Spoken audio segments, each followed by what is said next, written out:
tables that I'm guessing were common themes of some of the challenges of meeting student needs and teaching to students as opposed to just teaching to standards.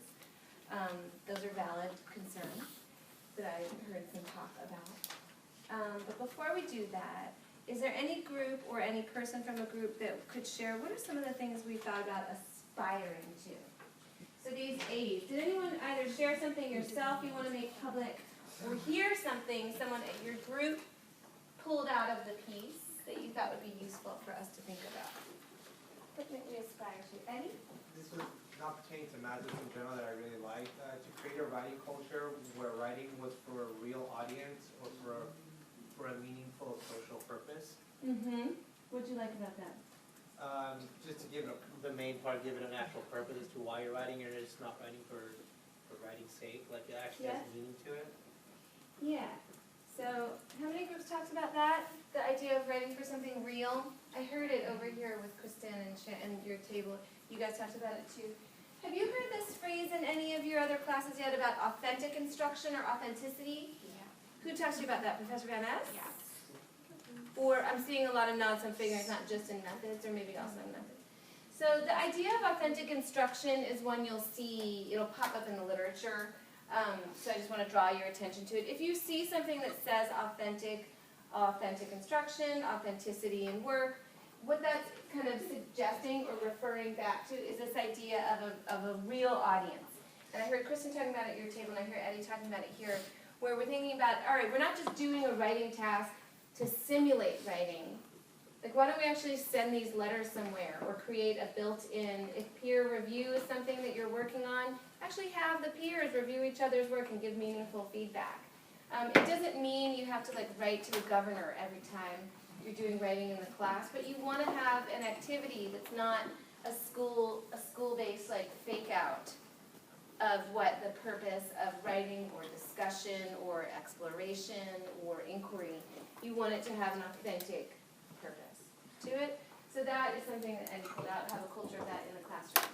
And that for Jacques, right? Now that's a kid who's like, he's a businessman. So school's got nothing for him, right? Like he's whether or not he's interested in creative writing is a separate question. But if you give him an authentic task, here's an actual business related outcome, that's a kid that you could pull in much more closely, potentially. Great. Other thoughts? What else did we aspire to? Autumn?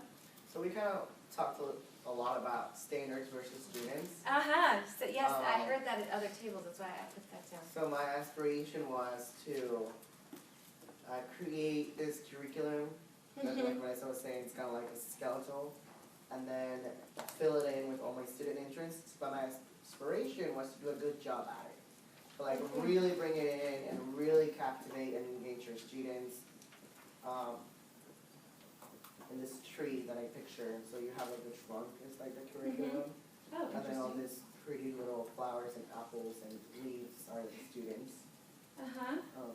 In my head, that's how it works. I'm gonna write. And they're very tasty apples. And they are lovely, sweet, and inspiring apples. Yes. Okay, so this idea of doing a kind of skeleton of a curriculum or a sketch is the way I often think of it, and then not deciding in a very kind of firm way exactly what you're going to do because you're going to have it be ongoingly in relationship to what the kids are bringing, what they're bringing. They call it, the word you might see sometimes in literature about that is dialogic, and that's really like a dialogue between the kids and the content. And so then what we want to do is kind of leave it open enough so that kids' ideas and interests can be pursued, and then structured enough so that you make sure you're addressing the content area standards and the topics of focus that are required, that you're entitled to, or that you're obligated to do. This is also, so this is an aspiration, but also potentially an argue or a difficulty or something challenging. How many groups talked about that, like play between, are we teaching the kids or are we teaching the standards, or like what to do about that? And yeah. Okay, so that is valid. I kind of mentioned this to some of the people at these tables. That is, to me, where the challenge and interest and problem solving and creativity lives in teaching, is between those two places. Who are we teaching? Are we teaching a topic? Are we teaching a person? And what's that look like in the moment? Those are not easy questions, and yet it's really important and like a thing teachers, in my opinion, need to be committed to doing. So the way that I have approached it, that I have found most successful, is what I've attempted to impart to you in the task we're going to do the second half of class today and next week, which is to get a kid or a subset of kids in mind when I'm planning. And think about, like in live time, what I know about the actual people in my classroom. And then I see my job as a teacher is to take what I know I need to present to them and work on with them in terms of the content standards and the content itself, and then look for the strategies and points of entry to bring those people into the learning. There's no generic way to do that because it's based on people who are going to be different in each of your classes and over time. It is impractical to think of tuning every lesson to every student at every point during the day. That said, that doesn't mean you kind of throw out the idea necessarily. I have found that strategically thinking about a kid or a subgroup of kids when I'm planning gives me a lot of mileage in terms of making sure the curriculum addresses the interests of the people that I know. And it's not in a random way, but I would strategically select who I'm teaching to. So if I know that there's someone in my class that I might choose at different points to modify the curriculum in different ways for different people. Sometimes it's to kind of address the interests of someone who I know would not be otherwise interested in the topic at all.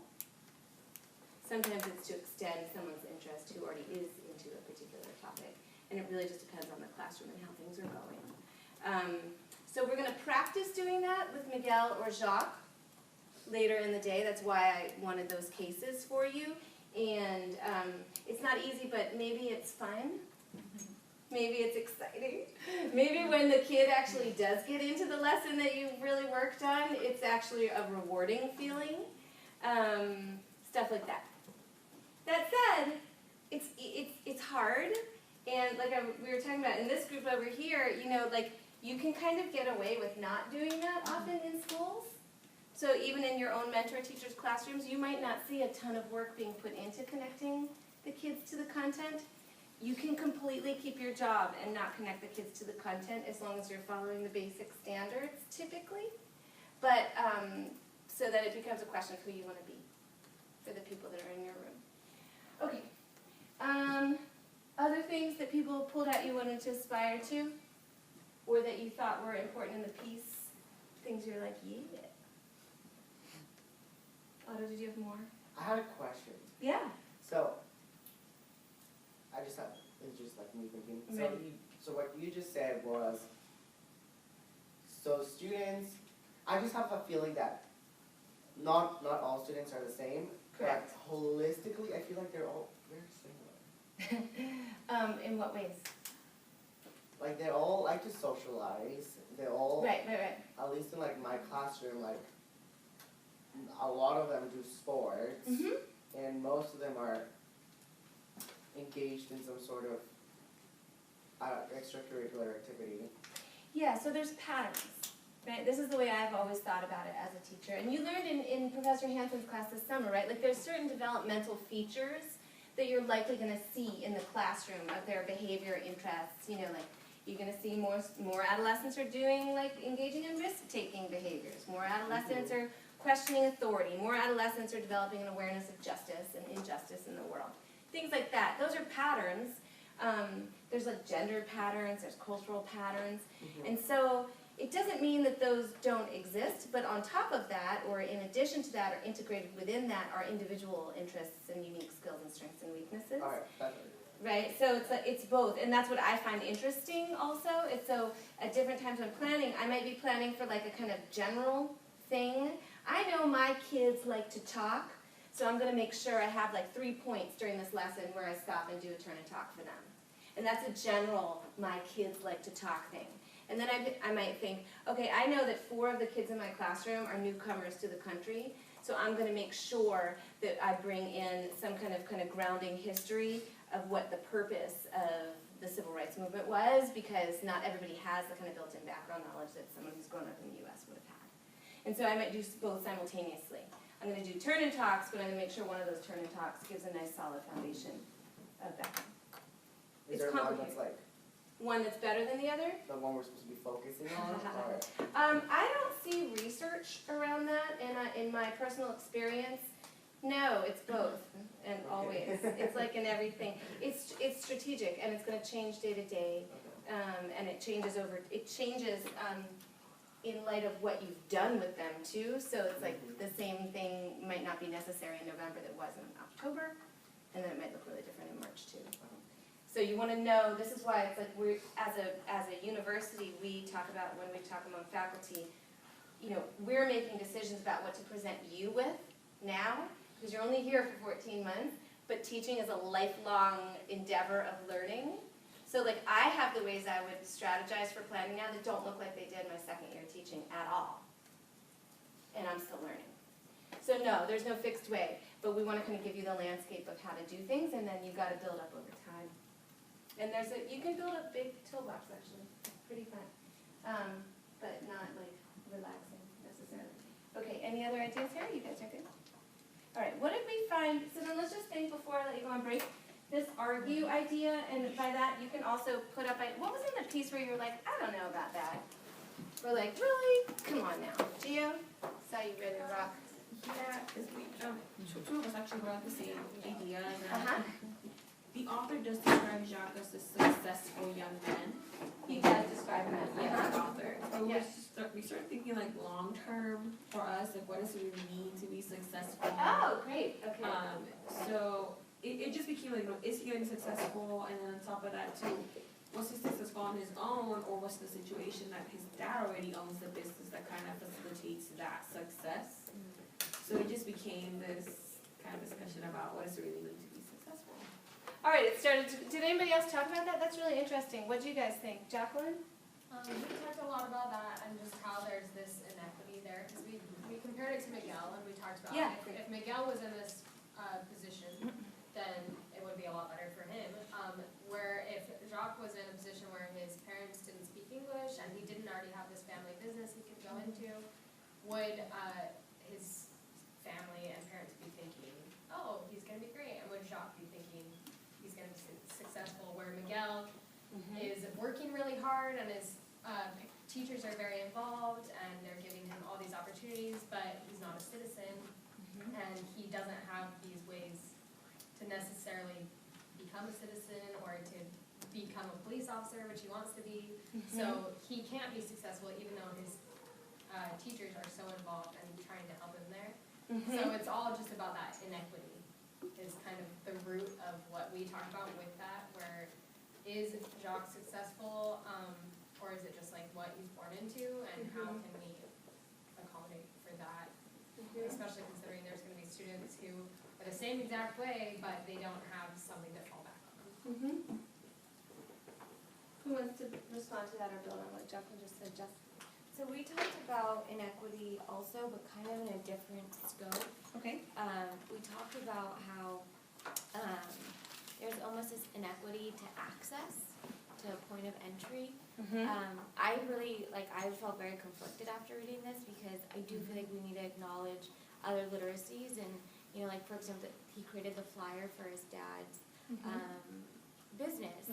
And sure, we should recognize that there was thinking behind that. He used, you know, this free whatever to grab people's attention. So there was some critical thinking behind that.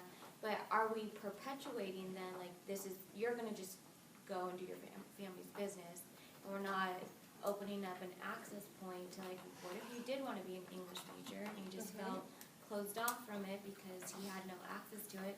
Maybe he really wants to write a 5-paragraph essay, but he just can't do it because people have seen that he's going to go this direction and they just perpetuate it. Does that get back to what you're talking about? Is he successful? Gio? Yeah. What do you guys think about that? Are we obligated as teachers to give them the 5-paragraph essay or that like those standards? Like to what extent is that our actual charge? Jacqueline? Well, I think with that, it's what they were talking about is how like the standards is the foundation of what we're building upon.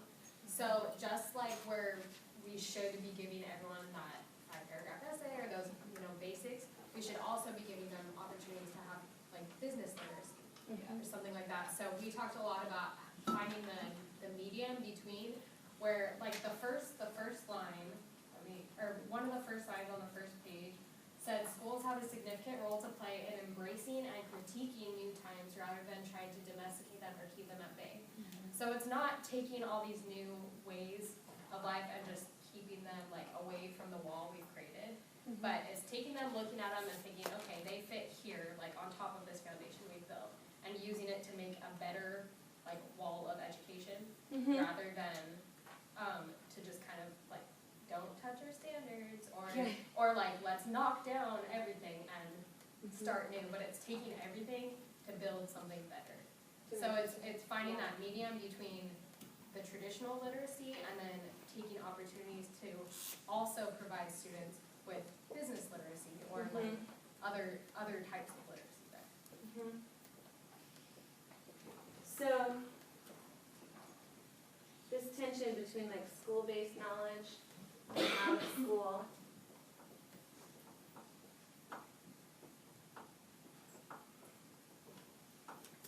We wanna, what it sounds to me like Jack was saying is that like the building this kind of wall of success involves integrating these. Otto. Kind of going off of that, this article and the other article talked about using like sociocultural strategies into your classroom that can help, I guess, build that wall of success, if I'm picturing it correctly, or just create more equity. And at least I actually had a question. I was so confused about those 3 dimensions of literacy that this article talked about. Oh, you know what, I almost did not select this piece because I didn't want it to throw you at that place. Oh, Let's okay. talk about that at break, but don't worry too much about Okay. those dimensions. That was not the most clearly written section, in my opinion. Even I was like, really? And I'm very well versed in sociocultural theory and teaching, and it really, I was looking for practical strategies at that part in the piece as well, by the way, just so you all know. So I think that piece could have taken a different turn there. Instead of going into the theoretical side, it was like really primed to start talking about how exactly we do this integration. Let's talk about it, break it out in the lecture. Okay, but like, I mean, they have strategies like earn and learn Yeah, or they have the stuff. coding practices Yeah. that are helpful. Yeah, And I know that Miguel's articles embrace yeah. sociocultural. So the sociocultural, I think what I want to pull out of it for you, and the reason I did want to kind of keep that piece in, well, there's a few reasons. One is there's a nice case of a person, I thought. But the idea behind this sociocultural practices is really just being aware that what kids bring to the classroom includes the systems of activity of their lives. Right? So like, when you have a kid in the classroom, they're not an empty vessel of waiting to have knowledge imparted to them. They're people who have experiences, who have objectives in life, who are used to certain tools in their lives, who are used to certain communities, right? It's like, they're from communities, they're used to certain norms and rules, they have experience with certain tools, right? They're coming from this dynamic place into the classroom. That's what a sociocultural perspective affords in terms of thinking about teaching and curriculum. And that when they bring this in, you can draw on this to support their engagement with the content area learning. So from where I sit, my kind of message to you all is not you teach the kid and ignore the content. No, of course not. We're not allowed to do that, and that's not what our role is as teachers. The question is, how do you bring the content to the kid in a way that honors and builds upon what they're bringing? That's what I'm advocating for, and that's what a sociocultural perspective affords. It's that you don't look to isolate the kid in what they know and don't know in a school-based way, ignoring everything else. You look at, okay, well, Jacques is a person who might not be able to write a 5-paragraph essay right now, doesn't consider himself a pencil man.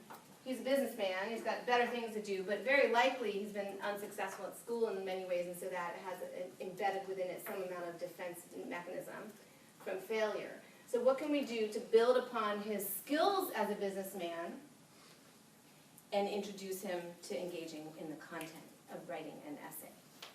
That is what Jacques' piece is. That's the purpose of it from me to you. Is that the question is then how to honor what he does know and can do and support him in learning what we're charged with teaching him. That's not an easy thing, and it's always changing, and it changes based on your kids. Learning about your kids is step one. Ongoingly learning about them, because you can't make things meet them if you don't know who they are. And then the next step is where you start to use what you know about them to design activities. And that's what we're going to do the second half of class and next week, and that's what your final assignment is about. We're going to use literacy strategies in particular, because that's the content of this class. That tension between the kids and the content. And this has a whole set of norms and rules, right? And community and tools and instruments. And this is like, ah! Remember my funny arrow? Okay? Love the triangle. But that's what this is about. And there's a whole world of literature on that too that I'm not going to make you read for this class, but if you're ever interested, I'd be happy to unleash it on you. But that's what this final assignment's about, and that is what teaching, that's what I was hearing in these conversations about, like, but how? Yeah. I'm not answering because there's no one how, but there's a every day you figure out how. Okay? So I'm going to let you go on break. I'm going to come back in 10 minutes. And then I'm going to tell you about what we're going to do for the rest of class today and for next week. You will not have like homework for the presentations you'll do next week. You're going to do it in class now and next week. So don't worry. It's going to take a little bit. Okay? See you in 10 minutes.